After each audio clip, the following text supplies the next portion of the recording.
روحن کوڈیکس بے-زبان کتاب، ایسی کتاب جس کو پڑھا نہیں جا سکتا، لیکن پھر بھی اس کتاب میں ایسی طاقتیں ہیں جو انسان کی روح تک کو جھنجھوڑ دیتی ہیں۔ 14ویں صدی عیسوی میں اس کتاب کی دریافت کی گئی۔ آج تک کوئی بھی یہ نہیں جان پایا کہ آخر یہ کتاب کس زبان میں لکھی گئی۔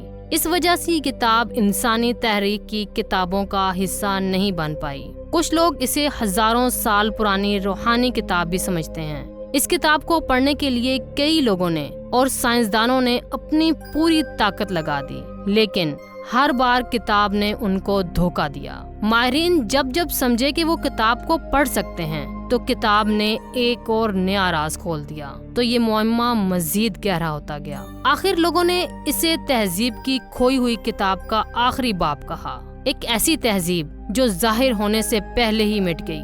بعض ماہرین اس کو دھوکہ کہتے ہیں، ایسا دھوکہ جو اتنا پیچیدہ ہے کہ انسانی ذہن اسے حقیقت ماننے پر مجبور ہے۔ لیکن سوال یہ ہے کہ اگر یہ سب جھوٹ ہے تو ہر بار اسے دیکھنے والا بے چین کیوں ہو جاتا ہے؟ کتاب کی صفحات پر خون سے بھگے ہوئے جنگجوؤں کی تصویریں ہیں اور دیوی دیوتاؤں کی تصویریں عجیب و غریب اعداد و شمار کے ساتھ ہیں، جن کو دیکھ کر سائنسدان بھی کانپ گئے۔ کیا یہ صرف الفاظ ہیں یا ایک صفحہ جس میں ایک ملعون آئینہ جو آپ کے اندر چھپے ہر ڈر کو بیدار کر دیتا ہے؟ پر اب یہ کتاب میوزیم کے تہہ خانے میں بند پڑی ہے۔